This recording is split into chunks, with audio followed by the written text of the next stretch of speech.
We are super excited for this panel discussion today. We have had the absolute privilege, Iniko and I, for inviting all of our panelists here today to have this conversation around Sidak and their experiences, yes, but also a little more around what they've been doing since leaving Sidak and the sorts of work that they do. We do have panelists from all over the world and in a very diverse group here. Iniko, did you want to say a few words before we start? You know, I think it's the privilege of my platinum tresses that I get to host this this session, to have a barrister, a musician, a filmmaker, a scientist, and a lawyer from around the world in one space, and that we get to speak to them. It's truly a privilege. So thank you all for being here, and I know you are all Sidak alumni. And we'll get to your stories. We've shared your bios, and we will continue to do that even after the session. But I don't want to take up space on that. I really want to ask you some interesting questions of where you are in your life. And you know, the one thread that I saw in all your bios, and I've followed quite a few of you, is that you're all involved in social justice. That's the work you do, the social justice work, and a great deal of education as well. So what is it that pushed you? What is it that drove you to that? And what is it from Sidak that maybe, or maybe not, affected that decision? So Anu? Maybe Ryan, because I see Ryan first. I've not seen the others. If Ryan could go first, that would be great. Sure, I'm very happy to. Waheguru Ji Ka Khalsa, Waheguru Ji Ki Fateh, everybody. It's an honor to be here and a privilege to be invited to speak to you all. I guess, like a lot of Sikh children growing up in the late 80s, early 90s, it was difficult for me to reconcile what I was getting from my parents about my religion. And don't get me wrong, they tried their very best to try and teach me about Sikhi, but I found it very difficult to reconcile that with life and with purpose. There are always elements of ritualism that come into people's practice of religion when they don't really understand the core message or the core principles. And I guess what Sidak did for me was to provide a framework for my understanding of Sikhi and to essentially do my best to lead a guru-inspired life. And that's what I really took away from Sidak, was this idea of interconnectedness, one force, having a Sikh-inspired framework, a guru-inspired framework to live my life. And that has then informed over the years a lot of the decisions that I've made about the direction of my career, the particular cases that I've had a privilege to be involved with. And it's just given me the Sikh lens through which I now live my life. And that is something for which I will forever be grateful, because without the Sidak experience, I'm not sure I would have the tools with which to live a guru-inspired life. So that's really where I am, and that's what drives me.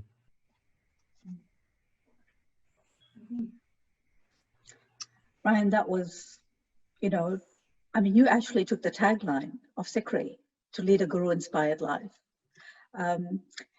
Nirek, our filmmaker is on. Yes, please tell us, enlighten us. Hi, Waheguru Ji Ka Khalsa, Waheguru Ji Ki Fateh. Sidak, yeah, I think it was an important time in my life. So I attended it in 2012. I think I was in my final year of university. And it was a, you know, point where you're really trying to work things out, where you're going. I found so many things for the first time I was experiencing. One, I did an Ardas for the first time. I did the Shabbat for the first time. I think for me, there were so many firsts. It was also 2012. It was also while we were at Sidak, we saw the Wisconsin tragedy actually happen while we were there. And seeing the facilitators, the experts, everyone, you know, get together and really come up with responses gave us a real first-hand opportunity to see what social justice looks like. And I guess it was also just a place where you could experience things, where you could discuss things. It felt like you were really going through the motions of a Sikh inspired life, like, you know, following on from Ryan, and putting that into practice. One thing that really stood out to me from the reading with Sikhi 201 was Jagjit Singh in Percussions of History, talking about how if you want to make equality happen, you've got to, one hand, you've got to fight oppression and bring them down, and on the other hand, you've got to empower the disenfranchised, the disempowered, you know, and just giving that both a push means that you meet in the middle and have that balance of equality. That really led to a series of videos that I did at the time. One which we actually filmed at Sidak called Babas in Paris, which was really just trying to think of how can I use my film to fight oppression, fight tyranny, and in this form it was Fake Babbe. And it was amazing because it got 50,000 views on YouTube. It did shift the culture a little bit, and it was no doubt it was the reading, it was the experience of being a Siddha that made those pieces of content come to life.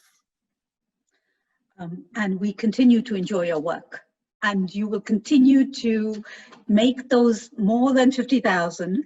We are now into the millions, okay? So 50,000 was great. And now we bring on our scientist, Vandana Kaur. Vandana? Sure. Waheguru Ji Ka Khalsa, Waheguru Ji Ki Fateh. It's so nice to be here and see many of you again. To answer really the social justice part, I think that largely growing up with our history, both our history dating back that we read about, as well as our familial history within our own families, I think we can see that social justice has been such a huge part of our identity. You know, we think about physical identity, but really like our spiritual identity in so many ways is fighting for the protection of everyone, standing against oppressors, and really being that force that kind of guarantees freedom and sovereignty for any population. So I think having an understanding of that identity, sometimes it just hits you just being part of the community, maybe being aware of our history. I think for us, I guess I'm sort of the millennial generation. Still, I just make the cut. But that's true. Just make the cut. But yeah, I'd say that for us, there is a different set of problems that we're facing, right? So like, how do I understand how, you know, our grandparents fought up against colonialism and make that relevant to the fights that we have today? So I think part of that was really understanding what's around us, our contemporary struggles, and really connecting it to history, and really having like a Sikh vision of that. So for me, Sidak was a huge part of that, largely giving myself a larger historical perspective, as well as a really firm grounding in Gurbani on how to bring those together and bring those two worlds together. So yeah, and the cause that I felt most passionate about is environmental justice, and really understanding that through a Sikh vision was huge for me, and that was my core experience at Sidak. Great. And now we bring in our musician, Sunny Singh. Waheguru Ji Ka Khalsa, Waheguru Ji Ki Fateh. Thanks so much for having me today. Yeah, so for me, the path towards fighting for social justice, and that kind of being a core element of my life and my work, began long before Sidak. I was, I think, in my late 20s by the time I went to Sidak, along with Bandana. We were in the same cohort. And, you know, Sikhi was always an important part of my sort of social justice and activist worldview. But in many ways, I never had a lot of depth to that. And certainly never had much Sangat at all in that, who really saw our responsibility as Sikhs to be that of tearing down oppression, as Narveer was saying, and fighting for social justice, as Bandana was saying, that these are Sikh mandates. And I remember it was the first or second night at Sidak, and Harinder Virji was giving some sort of informal commentary and said something along the lines of, this is the reason we exist, to revolt, to tear down oppression, to fight for justice for all, not just ourselves. And it was an extremely emotional moment for me, because in my heart, I always knew this, but that wasn't reflected back to me from what I was observing in my own family and the gurdwaras that I grew up in. Sure, I had some Sikh friends here and there, but observing the way people were living their lives and the choices that they were making, I never found my people in our Sikh community until I was at Sidak. So it was both the sort of Sikhi language analysis understanding that some have already commented on that I deepened there, but it was also being in Sangat, for whom social justice was critical to our understanding of what it means to be a Sikh. So that was just on a personal level, extremely important for my own Sikh identity, my own spirituality, my own activism, my own sense of self and self-worth. It was massive for me. And again, in a somewhat later point in my life than I think a lot of others who end up going to Sidak when they're a little bit younger. Yeah, you know, Sunny, it's interesting that you said that this was an informal conversation, something just said in the passing, but that's what Sidak is about. It's the, you know, there is the sessions, that's the knowledge transfer, but then there's a lot that happens just by osmosis and conversations with all the facilitators. And you never know what hits what a person at that particular time and what they need to hear. And so now we bring on our lawyer, Guntas Kaur, and also who has served us very graciously at SICRI as our advisory council for a year. So Guntas. I think what Waheguru Ji Ka Khalsa, Waheguru Ji Ki Fateh, what brought me to Sidak and to social justice has largely been shared by the other speakers at the moment, but I'll explain. Social justice, like Sunny said, for me started well before my journey to Sidak. It was actually part of my upbringing, if I can say it that way. It was actually the way that Sikhi was introduced to me as a child by my parents.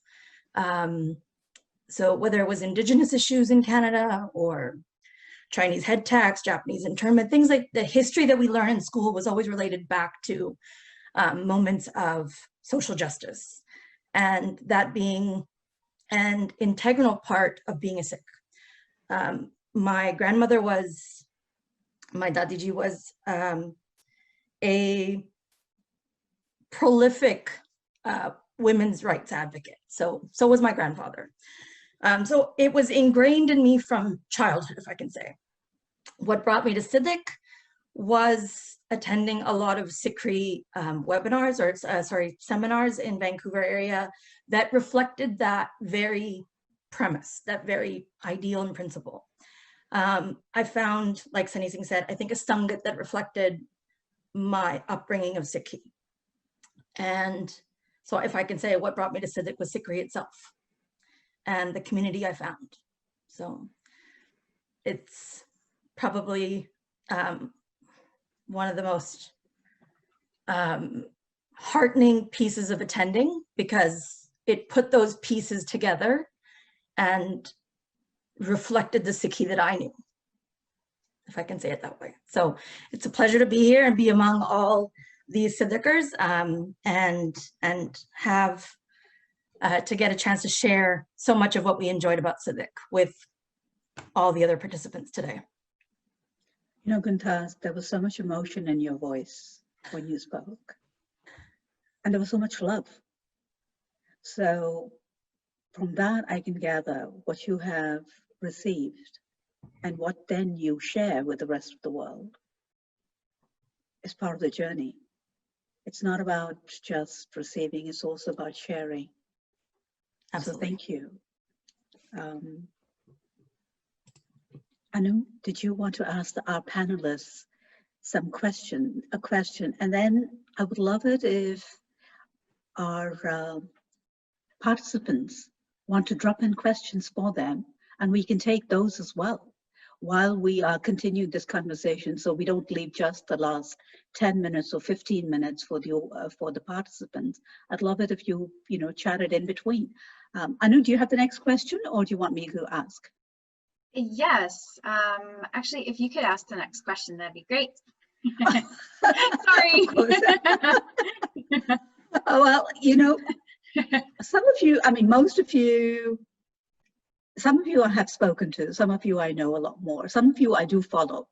So the one thing which I don't know if many of you know, that Ryan has done some incredible work on 84. And he is, sometimes we are in the lead, people know us, and sometimes we work in the background where no one knows us. So Ryan, speak to us about your 84 work and the passion, and how do you do what you do? So I can remember very clearly when first shown a very well put together piece, I think Harinder Singh put it together, about the impact of 84 and its continuing relevance to today. And it was I think it took the form of a video. And at the end of the video, 3 names remained: Kamal Nath, Jagdish Tytler, and Sajjan Kumar. And these were the 3 individuals that we all had strong cause to believe were instrumental in the Sikh pogroms in 1984. At that stage, I was in my 2nd year at Oxford University, and I made a commitment to myself that one day I will be in a position where I can serve justice for those victims on behalf of 84 in relation to those individuals, those 3 individuals. And so when Harinder Singh, fast forwarding, 12, 14 years later, gave me a call out of the blue and said, look, there is an opportunity here. Sajjan Kumar his appeal hearing is taking place before the Delhi High Court. We have Harvinder Fulka, who's appearing on behalf of the families of 84, but he really needs some litigation support and an international perspective on a particular issue. I jumped at that chance and I got leading counsel on board, and together we figured out a way of giving Mr. Fulka what he needed in order to advance part of the case against Sajjan Kumar. And that was such a fabulous opportunity to be able to fulfill that commitment I'd made to myself, to try and serve justice on behalf of the 84 families. So that's really how it came about. And it really was through developing the lens that I was given at Sidak that drove me forward in making me achieve that aim. And it dictates a lot of what I do in my daily life. I cannot stand by and see injustice before me. And it always surprises me how many people can. I mean, I'm currently, I've been living for the past 2 years on a small Caribbean island. And we can see openly that individuals are being employed here as modern slaves. And so many wealthy Americans and Brits observe this and just sort of accept it. I couldn't do that. There was a particular Sikh guy, only 20 years old, employed at one of these businesses on this island. He'd been trafficked here.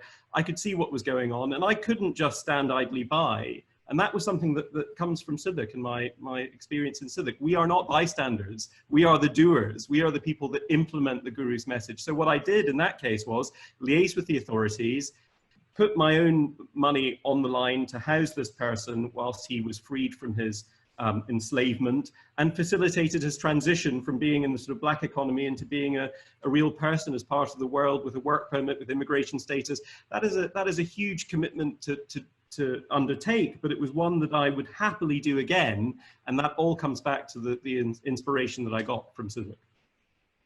Yeah.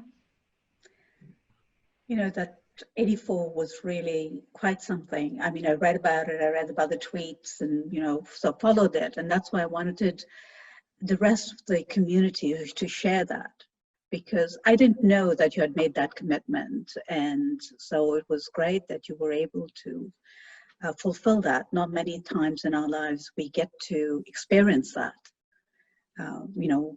So thank you, Ryan, for sharing that. Sunny, I saw you nodding profusely with what Sunny was saying, what Ryan was saying. So I'm sure there is much you want to add there. I was simply impressed and moved by Ryan's words. Yeah, it's really moving stuff, really powerful stuff. Yeah. But what are you doing right now? You're passionate. Oh, I can rattle off because I've read up on you and I know what's happening, but I'd rather you say it.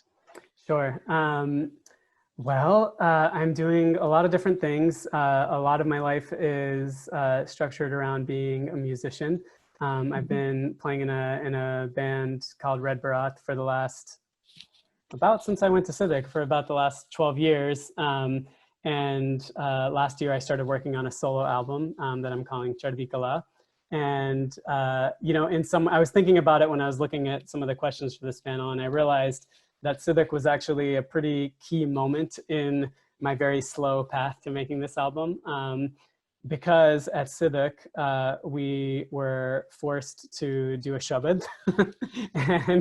and doing kirtan was how I started as a, pre-musician as a child. So I had that in me, but and as a professional musician, for much of my adult life, I had never really done kirtan again. So until Sidak, so I pulled out one of my childhood greatest hits with Shovet's Dirgar Beso, and worked with some of the staff there to figure out what it meant and do some vyakhya and sing it. And now I'm recording that very Shovet in a sort of bolero mariachi style, actually, with the exact same melody, but totally different instrumentation, layers of trumpet. And so this is kind of the concept of the album, which is revisiting shabads that I grew up with, but also writing my own compositions to shabads, and also to some Sufi poetry and some Gadar movement poetry. Also, it's not exclusively Gurbani, and just sort of bringing my own musical lens to this. So I'm releasing the first track actually in a couple weeks, August 18th. It's a rendition of Mitr Pyare Nu.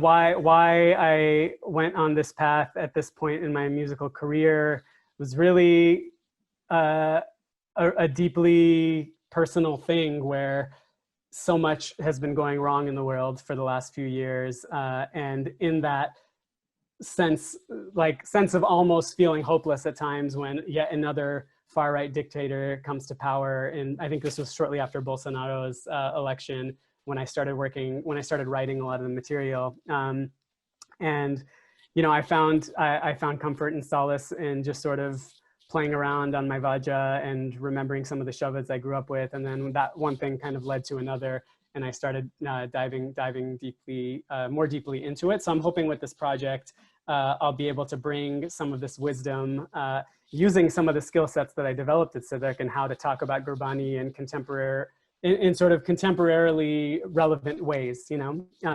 That's what I hope my live shows can become, sort of political, spiritual, educational experiences for our community, but for others as well. That's what I'm focusing a lot of time on. And of course, the revolutionary spirit is throughout the album, musically and lyrically, as well, as Gurbani is quite revolutionary in and of itself. But I'm also drawing from some of the poetry from the Gadar party of the early 20th century.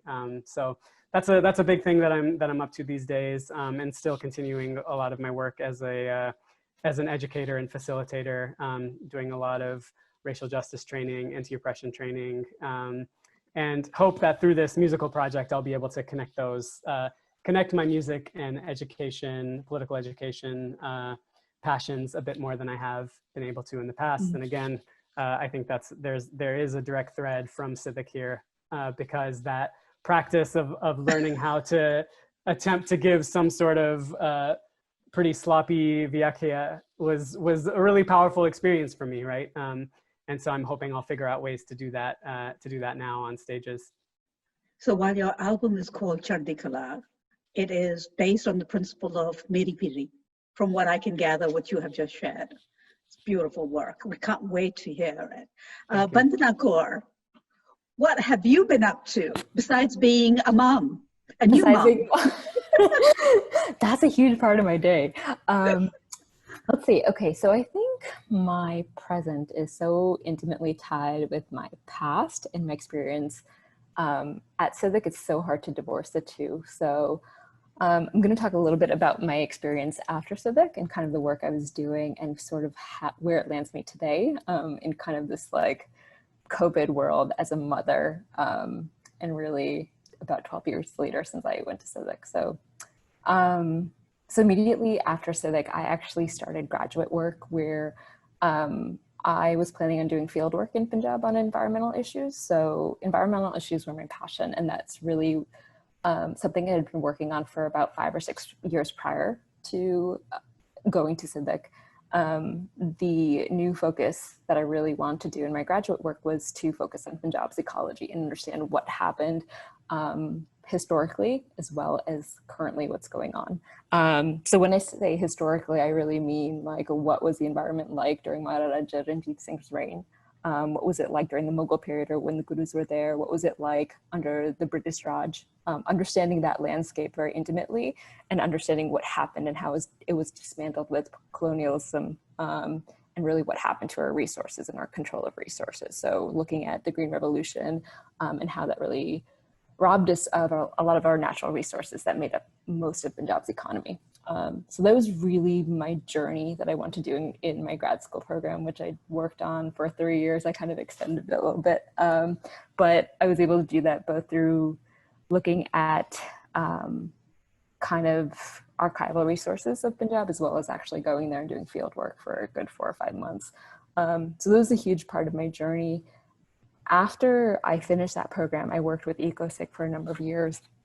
And we were really trying to work on a Sikh vision of the environment. So how can we articulate, or not even just articulate, but really embrace our Guru's understanding of our natural world and understanding deeply why in Gurbani there's so many references to ecology, like everything from flowers to trees to birds to even life as a farmer. So really understanding that intimately and making it relevant to the community today that's largely displaced, largely migrant, and may not have that physical connection with nature in the way that we once did.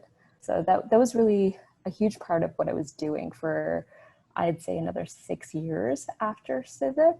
And then I ended up moving. So I'm in Chicago presently, but a lot of the work that I've been doing since then is kind of fusing together geography, programming, science, and art towards articulating environmental justice issues. So currently what I'm in the middle of is working on a few projects that sort of visualize environmental issues. So using maps and geography to visualize environmental issues through mixed media.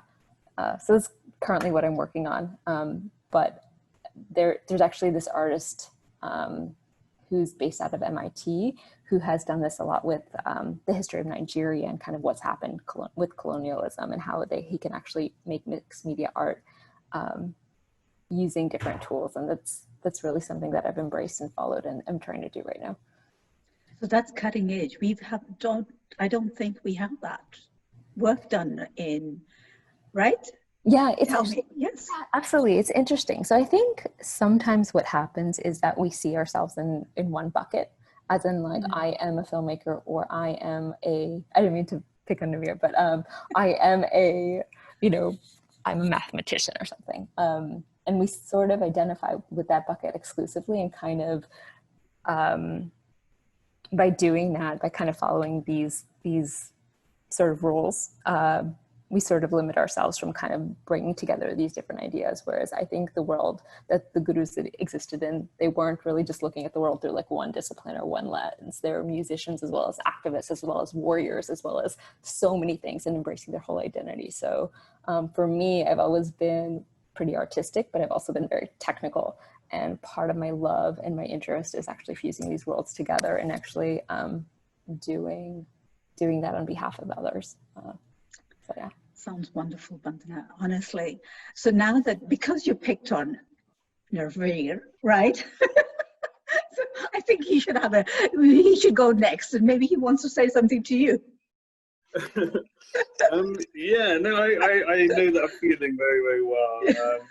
I think I kind of, as much as the filmmaking, I think more I kind of thought about it, more it became, okay, I'm an artist who sometimes uses film, who sometimes uses poetry, who might, I guess in Bandana's case, might use coding or something like that as my medium. So I guess it really depends. What I would, share just a little bit, I guess, following on from Bandana, speaking about the hearts and the mind and the kind of the technical and the artistry. What I find really interesting is when you do both of those simultaneously, having that academia, having that research done, being grounded in those elements of really knowing your history, knowing your ideology, you can then express yourself in a way where things kind of make sense and they're honest and they're truthful. And Sikhi 201 100% does that. It really gave me a lot of reading, gave me a lot of things to think about. And then being able to take that into the world and being able to express it through that way makes it really powerful, because then I think you can really shape how people feel and think, because you're triggering both their mind and their heart. And one project, it was called Snapshots of Punjab. It was an immersive play. Myself and my partner Jagdish, we directed it. And what was amazing is because we were able to find the original words of people like Maharani Jind Kaur from her letters, find the original words so that we could then have her say them back to us, was incredibly powerful when you have it in a cinematic setting of the music and the mood. And even though we worked on it so much, we knew that it was going to look a certain way. Seeing her in jail, but in like a jail cell and having it all decorated, brought tears to eyes immediately. Because when you see the mind and the heart both in the moment, it's incredibly powerful, and I think that is really important. And I think a lot of artists, the best artists have that kind of grounding. And of really taking time to learn and reflect and then express. And that's something that, being at Sidak, it was very natural to see that. People were constantly learning, they were having the conversations and the reflections. And then with the activism and seeing how we got together and really engaged with the local community, you see it coming into practice. And as an artist, I try and do the same with my music and my film.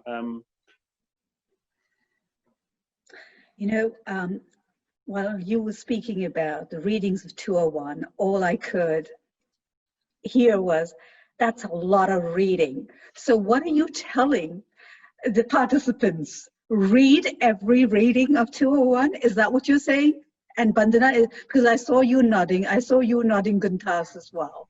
So what is your take? What is that advice?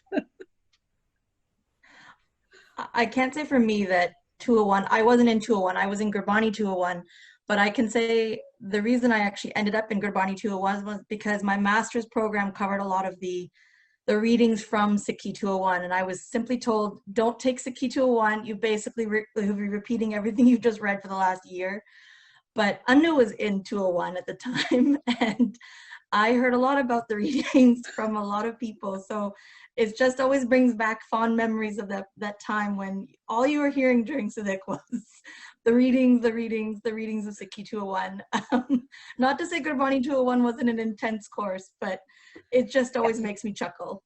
Right, I know. So now what we're going to go do at Sidak is we're not changing the 201 readings, because we have proof here that those readings have really been helpful and were instrumental in your journeys. So tell us, Guntas, what you have been up to and what are you doing presently? What I've been up to since Sidak. So I was in law school actually the years preceding and after Sidak. So I continued on with that. And I think largely the last few years have been establishing myself in that. As I was listening to my fellow panelists, I'm in complete awe because I wanted to be Ryan. My master's program was looking at 1984 as a silence conflict, and that the issues were ongoing and that they were never resolved. So I kind of, since my bachelor days and since I kind of got a sense of 1984, I've been imagining myself involved in that legal battle, that legal fight that we needed to put on. So my education has followed those lines, but law became a key component of being able to make that fight, to stand with individuals like Ryan and Mr. Fulka. So I've been establishing myself as a lawyer, kind of getting the skills and the training that needed, finishing exams, and there were many of them. And then now I've been working since I was a teenager with the World Sikh Organization of Canada. So I've continued that role, and it's shifted from being part of seminars and workshops and things like that and events to the legal advocacy end of things, in the hopes that I gain the skills and the knowledge base needed to advocate on behalf of Sikhs, not just in Canada, but around the world, and be a part of those fights we need to fight. So. We need you. We definitely need you. I know. Well, I'm in awe of my fellow panelists at the moment. Well, so am I. I mean, such interesting things. Who wouldn't be? You know, honestly, it's like when I was going through or listening to all of them. And Guntas, let's not put you say too much. I know a lot more about you than you're letting on. But it's just wonderful to have all of you here and to talk about it. And I know Anu has been saying, I want to ask the next question. So Anu, go ahead. Everything that you guys are saying, I just want to jump in. I want to switch tracks a little bit with our questions here because of the exact reason what I'm feeling right now. It's Guntas and I actually, we met at Sidak in 2014. We lived pretty much in the same town, just 20 minutes away, didn't know, and this is where we made this connection, and quite frankly, we've been literally inseparable since. And so I want to shift tracks to a little bit to those connections and those pieces, because this is the first time I'm meeting the rest of the panelists here, but it's odd how, I don't know about you guys, but I already feel this connection. Like, you know, we've already gone through this sort of experience together that even though it may have been in different years at different times, there's still this familiarity there and that connection, that piece. And so I want you guys to talk a little bit about the connections that you made, the people you've connected with, and also the importance behind that particular kind of Sangat that was created there. So maybe we can start with Bandhana Kaur. Sure, yeah. So some of the friends that I actually met at Sidak are some of my best friends today still. And these people are from all over the country, even internationally. Navir and I had dinner with Jagdish and my husband in their last year, exactly a year ago in London. And that's maybe 8 years later after meeting him. I want to say in terms of, it's not even just knowing these people, but it's actually the depth of those relationships are some that I had never experienced to this degree. I think often in the work that we do daily, especially if you're doing work that's pretty mission driven, it can be very isolating, sometimes within the Sikh community and also outside the Sikh community. And I think part of the connections and the experience of making those connections at Sidak was really to find this grounding and this confidence that, you know, I have this dream, I want to do it. And these people have my back and these people are supporting me and they're still doing it today. So, you know, while one voice, maybe like your family's voice, before I was going to Punjab, they were constantly be like, you know, are you sure you want to do this? Like, be safe, be safe. My mom begged me not to go. Even beforehand when I was doing my research. And then I had so many people I could call and get advice from Sidak and beyond that really helped me have the courage to do what I wanted to do. So yeah, I would say it's actually the kind of like the types of people you meet, the depth of those connections, and really the support system that has sort of given me this, I want to say like feeling of confidence that some of these things that I want to do that seem impossible, like there is a Sangat there Sangat there to support me. Yeah, and I think that's super important. I think that, you know, Guntas and I, we live in British Columbia in the Vancouver area, and we have this incredibly large Sangathan. So you kind of think like, how could you get like where the, you know, you've got lots of connections, whatever, but the connections that were made at Sidak were very, very different. And it's pointing to exactly what you're saying. It's that I have this drive to do X, Y, or Z, and that support system that's created because maybe there's somebody on the other side of the world that wants to connect with you and do something similar. And so you meet and you build these bonds that, quite frankly, you know, they last forever and ever. So yes, thank you for that. Let's move to Sunny Singh. Sure. Yeah, I spoke about this a little bit earlier, so I'll just share an example. So for me, some of the, you know, the summary is Sidak opened up a Sikh world for me of peers that I didn't know existed.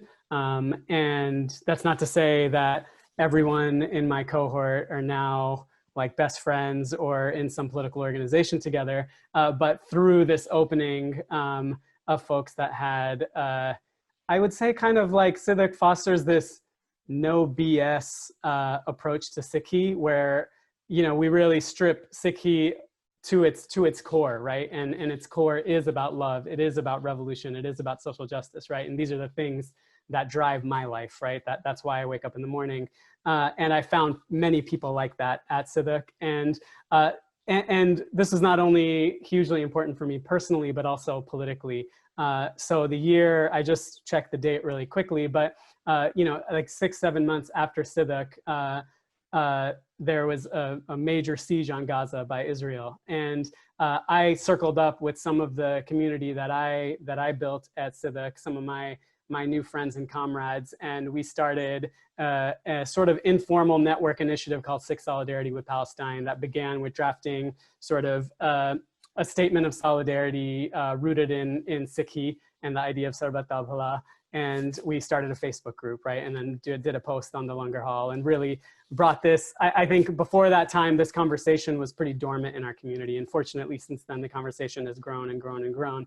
And that's just one of many, many examples where there's some sort of pressing political issue that many of us felt like Sikhs should be at the forefront of fighting for or fighting against in the case of various forms of oppression and exploitation. And some of that community that I built at Sidak was just so crucial in those efforts. It's almost like I'm envisioning that you've got this army behind you now. It's like here is a cause, and you know exactly the group of people who will come along with you on that journey. So yeah, that's fantastic. I think that even like when we look at our local team here, you know, we want to put on something. It's the same sort of thing. We just throw it out to Sidak alumni, and they come. And I think there's that commonality. And it's something interesting that you mentioned a little bit earlier was that, you know, I'm a high school teacher. And so for me, when we go delve very, very deep into some kind of learning, we have to completely deconstruct somebody before you build them back up. And you kind of alluded to that a little bit. And I think within that reconstruction of your psyche, your person, your being, you build these bonds with the people that you do that with, that I think they see you in some very personal moments in your life during that time, and so, you know, come back a couple years later, you may not have talked, but definitely they are in there for that support right there. So thank you for that. Next, let's go to Gintaskor. I think the connections I make are, you know, half of them are on here on this panel, Indi Panji, Anu, and the others that I've kept in touch with are largely some part of our local team. We have WhatsApp groups. I think we follow each other's work. But I think what really resonated with me and what stayed with me was that the people I went to Sidak with, that I met later on in London at different exhibits and different events while studying there, was that we had a common language, we had a common foundation that, as Anu said, regardless of how much time had passed, you picked up where you left off. You could get back on that same wavelength and have those conversations. And often they weren't they're not the regular conversation on how you're doing. It's you pick up a topic and you dive, and you do go to the depths of it, and it's an amazing gift, because how many people do you have that where you don't have to get into the social niceties? You can just go straight into a topic and understand one another where you want to explore. It's that, I think, you're carrying on the conversation from Sidak.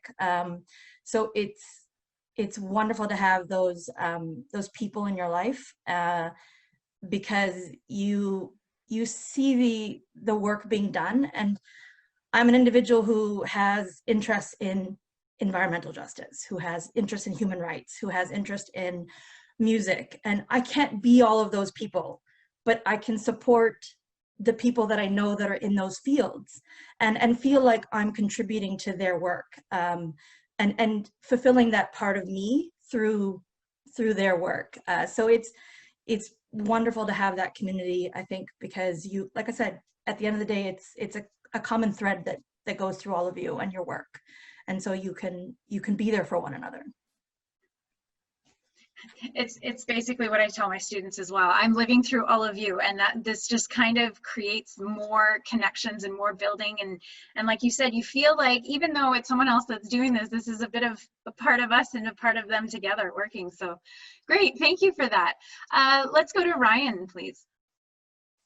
So when I participated in Sidak, it was 2004, and if you guys can imagine what the world was like then, Facebook was in its infancy, Twitter, I'm not even sure if Twitter existed in 2004. Things were different, and so the 2 weeks that I spent at Sidak were incredibly inspiring. I did feel that I had a Sangat of like-minded people. And I guess looking back, it is a regret that I haven't kept in touch with as many of the people that I would have liked to have kept in touch with from then. And just listening to you all, it's kind of inspired me to think about some of the people like Just Kaur, for example, who runs an organization called NSAF Justice, just to think about how they have progressed in their life and how they've been doing. And it sort of inspired me to want to go back and look up some of those former contacts. But the constant that I've had in my life since Sidak has been Harinder Singh, and I think it's a testament to him that Sidak now operates with him being a facilitator rather than being in charge, as it were, as he was back then. He's created, I think, an institution that can outlive any individual. And I just think that and my ongoing contact with him has been the most significant thing for me when it comes from Sangat out of Sidak, as it were, because that sort of inspiration has driven me forward in my life. So unfortunately, I can't say that I've had a lot of contact with my fellow Sidakers from 2004, but I do hope to correct that. And it's so wonderful to be here with all of you, and I feel a connection immediately with the rest of you, because I think we're all driven from the same place and by the same things. And that to my mind is incredibly important in life. And I'm just so very grateful to have this experience and share it with all of you. Yeah, it's funny you say that, because that's exactly what I was thinking. I said, now us on this panel have created this connection here as well. And I think that speaks so powerfully to what Sidak does, is it binds people together, even with, it doesn't matter about the year. And so, yes, we will stay connected, not to worry, moving forward. Navir Singh. Yeah, no, it's really interesting hearing all those points. And yeah, there's been so much crossover, like with Bandana, and I've met Sunny Singh as well. And it's crazy the amount of people I come across who've been to Sidak and are still, really pushing the envelope, I guess, in terms of the Sikh world. And it makes sense. It makes a lot of sense. I suppose one thing I find quite interesting about, Ryan just mentioned replaceability and Sikri, the model and how it's changed. What was interesting with our group was that we came as friends. There was 4 or 5 of us. So I think it was 5 of us from an organization that we founded that year in 2012 called Nishan, which is a university network. And we thought it would be a good idea for us to all go together, have an experience that will, also bind us together, really, as well as then in the future years when people leave, then there's some sort of replaceability. And I think that's definitely happened. I think those people, I still stay in touch with them. And the organization has thrived because of those that summer before. So yeah, I totally agree. I think Sangat obviously has, you know, such an essential part in a Sikh's life. And the Sangat of Sidak is going to be always very special, because 2 weeks of people, you know, for us it was in another country, as well as meeting people from around the world, engaging in such an intense way and having those conversations.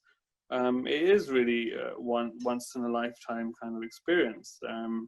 So I'm not surprised that there's so many of us that find our kind of special groups.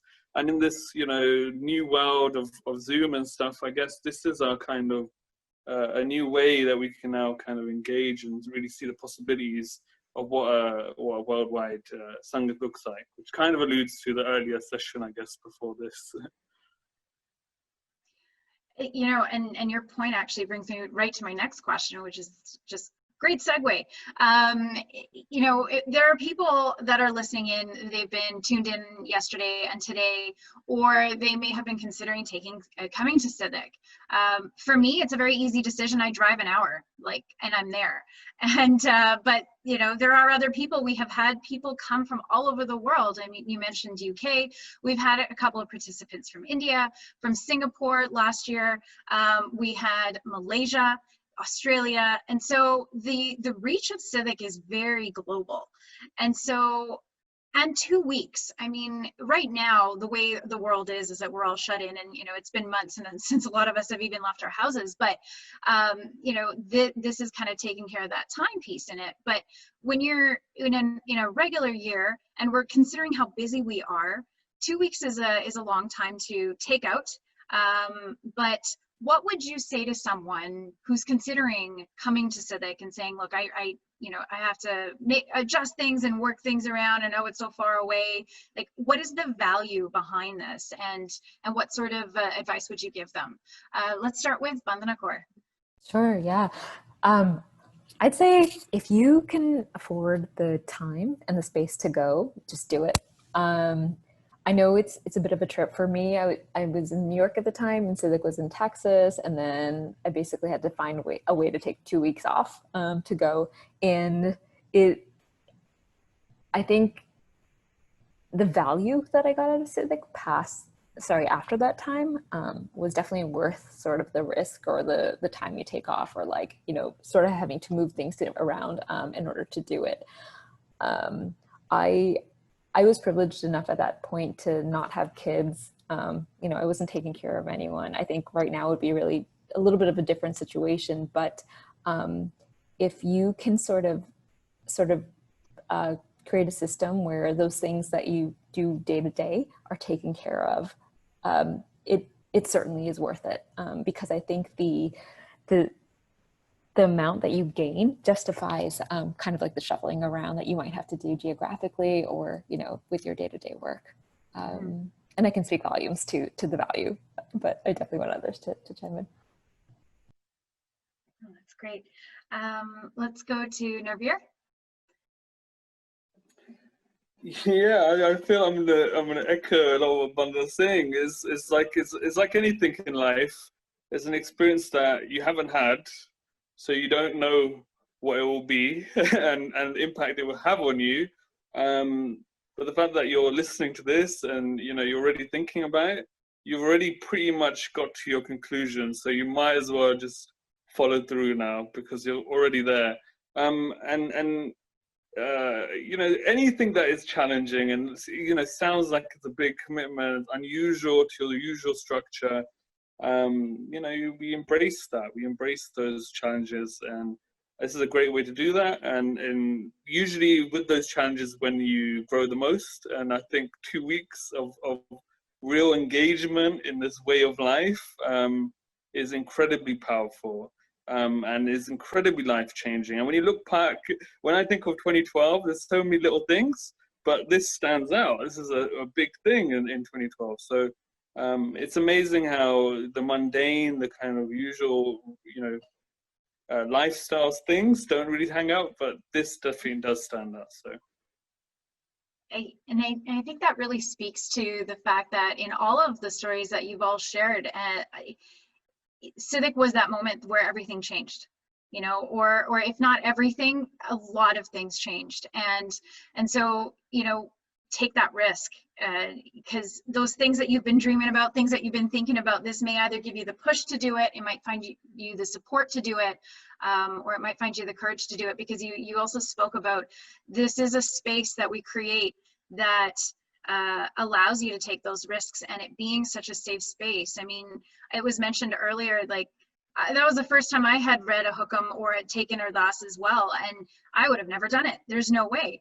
And yet all of a sudden, and in fact, the funny story is that about a week before that, we had been running a kids camp, which again, I had never attended a kids camp, let alone run a kids camp.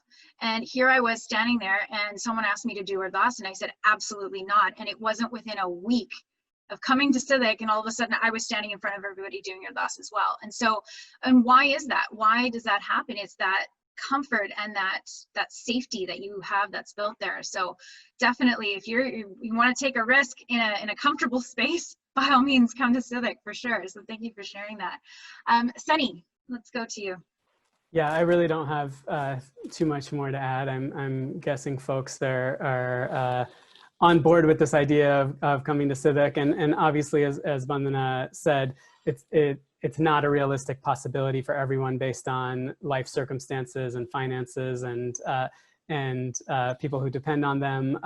However, if there is any way to make it happen, the impact, I think, speaks for itself just based on the discussion that we've been having. And if it's not a real possibility for you, certainly events like this and still being able to tap into this network is a real possibility still. Yeah, absolutely, absolutely. Ryan. Just very briefly, because I know a lot has been covered, but it really is 2 weeks that you end up at the end of where you have a framework to live the rest of your life. And as a 19-year-old kid, as I was when I went to Sidak, that was invaluable. I knew that I wanted to be driven by the guru. I didn't know how to make that happen. I didn't have the tools to make that happen. And so those 2 weeks gave me those tools, and the lessons remain, but that framework remains with me today. It's given me that structure to my life that I live with today. Yeah, and something that you just said there, it kind of reminded me that a lot of people come to Sidak when they're 19, 20. And I'm not sure for the rest of the panelists, but Gundas and I were not 19 and 20 when we came to Sidak. We were 30. And so, you know, I think the experience that we had may have been slightly different. But the interesting thing is that we still have this amazing connection that's built with, even regardless of our age. This program is designed for 18 to 40 for a reason. And being that kind of, we used to jokingly say we were the older ones, we were the older crew. And I think that there was just so much more we actually learned from everyone there. So if you are over the age of 25 and you're considering coming to Sidak, I would still say please come on over, because there's still more to learn, and it's not just those connections that you're going to make with the younger group. And that younger group, I mean, you've got these people who have already started in their careers and they're ready to go, and they're taking this on to the next step. So thank you for mentioning that as well. And I will move to Gundaskor. I think you took the words out of my mouth, Anu. As usual. Nothing new. We tend to finish each other's sentences at this point in life. I was gonna add this, that Sidak for me came at a crescendo moment in my life. Much of my Sikhi journey had already happened. I had done my bachelor's, my fellowship in minority rights, my graduate work, and I was in law school, like I said. So, you know, a person could look and say, well, what is Sidak going to add to my life at this point that I haven't already put in place? But it was just that I didn't take much of a risk. I live 20 minutes further than Anu, so it was about an hour and a half drive for me. The risk I took was in not taking Sikhi 201 in a subject that was familiar to me. It was in challenging myself and taking Gurbani 201, something that immersed me in learning how to approach our guru, our Barney. So that to me was the challenge and the risk that I took. And it wasn't something that anyone else could offer me. Like Anu said, you're doing our DOS for the first time. You did it us in, if you've done it privately or personally, then you do it for the first time amongst a group. But it was this very, immersion that you're going to take, this deep dive into something you don't approach as a subject matter in your personal life, because you always think, I'll have time, I'll go take a hukam, I'll go read a shabad, and I'll try to get the translation and figure it out. But it's that time, you don't get the chance to unplug. So the 2 weeks is a semi-unplug. There is some technology available at the site. I originally considered Sidak when it was in Texas, but it came to my backyard. So I didn't really have a reason not to attend, other than the sheer, drive to go and take a chance on myself and give myself that time to learn something new about Sikhi and really challenge myself with a new skill.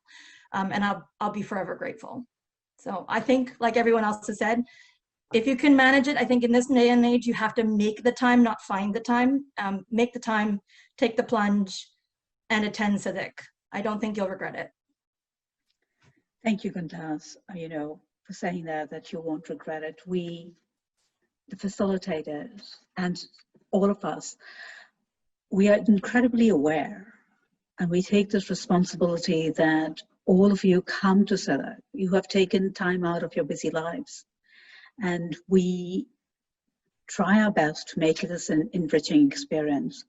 We also, we've been very fortunate that we have an incredible group of supporters, our members, people who wish well for the Panth, who have set up these scholarships to ease the burden of the ones who want to come in. So please, be mindful, be aware that there is that scholarship pool, and we hope to grow it from the alumni who has done well and say, we want the next person to experience it. So this is an ongoing, continuous process, which all of you are very, very much part of it. But know that finance is, if that is an issue for anyone, please know that at SICRI, we will do our best. You just have to be willing to get onto that flight, that car, that train, and we'll pick you up on the other end, and we'll take care of you for the 2 weeks so that you can grow and you can blossom and bloom and continue to serve in any capacity. I mean, if anything on this call, we had people from very diverse group, what all you are doing. So for someone to say that I don't have that in me and I cannot serve because I do not have that skill set, we need every skill set. I always say, in Guru's court, even the one who was in the stable fixing the shoe for the horse was very much needed and valued. So if we can even serve that, be that, think of it, that if that person was so valued, we surely, each one of us has something that we can hone in and offer and be there in service of the Panth. I don't know whether we have questions, because I'd love to open it up to our attendees. Yeah. I just wanted to briefly add, Indi Pandey, thank you for sharing that and reminding me. I did want to mention, I am one of those scholarship babies. You can imagine with an education background, you don't have a lot of money for additional things. And so, like I said, I didn't take much of a risk in that it wasn't far away and someone sponsored my attendance. So I'm grateful for that as well, and hope to return the favor one day. So yes, it is available for anybody who needs it, as much as we can do as the Sidak and SICRI community. For sure. We are coming to the end of our session, but we would love to take some questions. If there is anyone that would like to raise their hand and ask a question, I know that there's been some in the running chat here as well. And so we just had our first person here. So Gursajan Singh is our first person. Welcome. Yeah. Hi. So I went to Sidak last year, 2019. I was in the Sikhi 101 track. And I noticed that after Sidak, I had like this borderline manic episode that pretty much lasted 1 to 2 weeks. And I'm sure a lot of people have had that as well. And I was wondering how you've extended that period of, I want to do something, I want to be an activist. This is for anybody.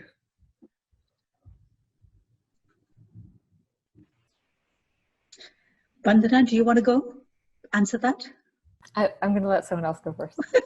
I think Ryan was going to speak. Yeah, I was about to jump in just to say I can relate to that, because thinking again back to 2004, it's a long time ago, but I remember the overriding feeling when I finished was, what can I do? What is it that I can do to make a difference? Unfortunately, the answer to that question is not a quick one. In my life, it was something I returned to year on year or week by week when opportunities arose, to think about how I could use those opportunities to live better as a Sikh and to improve the lives of Sikhs around the world. So it's a really good question, because it was the overriding feeling that I was left with. But you've really got to then implement all of what you've learned throughout the rest of your life. Your life is going to be a long one. There will be opportunities that arise on the way, and I've had a number of them, where you really can use your Sikh framework to make a difference. And that's what it's about for me. I think that's how the question was ultimately answered. There wasn't any one specific thing that you can do. It's about orienting your life to be inspired by the Guru and to work towards making the world within your own sphere a better one. Would anyone else like to add to that question? Yeah, real briefly, I totally agree with what Ryan said, that it's not sort of an add-on into your life, but it's a lens, it's a way to walk through the world. And I think for me that the social justice centric life and activism was there long before Sidak, but how I can relate to the question is in terms of how to keep that going when sometimes it's easier not to, right? When sometimes and often it's quite uncomfortable or puts you in a precarious or risky situation. And, there's a lot of ways, and certainly Sikhi gives us a lot of answers to that, but I think also our community, and that doesn't just have to be Sikh community, but surrounding ourselves, that doesn't mean like only surrounding yourselves with people who think exactly the same, but really having a place where you can vent, where you can support each other in the work that you're trying to do. And as Inikor said, in all fields, all disciplines, right? Having that Sangat, having that community where folks are pushing each other to do better, pushing each other to take more risks for social justice, to stick our necks out more, to stand up for other communities, not just our community. I think that makes such a big difference, and that's been a huge part of what's kept me going as an activist for the last 20 years.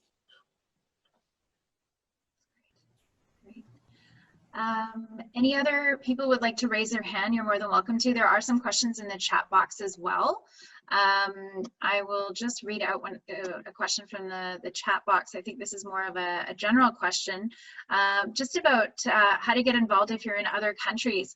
As we mentioned, like, people are from all over the world when it comes to Sidak, and so we would love to have you. I think that the beauty of this program is that getting together piece. And so, as we mentioned before, it is a bit of a risk that you're taking on coming on over. But I will tell you, for the last, since 2014, we've had Sidak in this beautiful, incredible space in British Columbia. I'm not speaking from being biased whatsoever, being a completely BC grown person. But, actually, you know what? I want to talk about that for a second. Sidak did something to me when it came to that value of my space and my grounding to my current space, my location.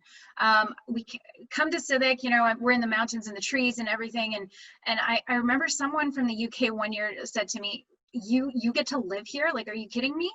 And it was just, it kind of opened my eyes up to this as well. And so it is, as BC people have kind of a unique experience with this, is we're getting to share that civic experience with people, and then they're pointing things out that are in our environment as well, and all of a sudden you're like, yeah, you're right, I never looked at it that way. So please come visit us.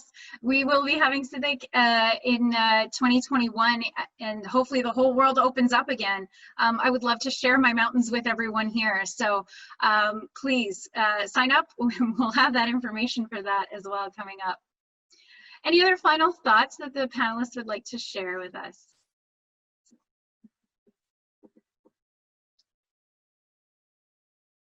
All right. Inikor, can we, I'll throw it back to you for some final thoughts.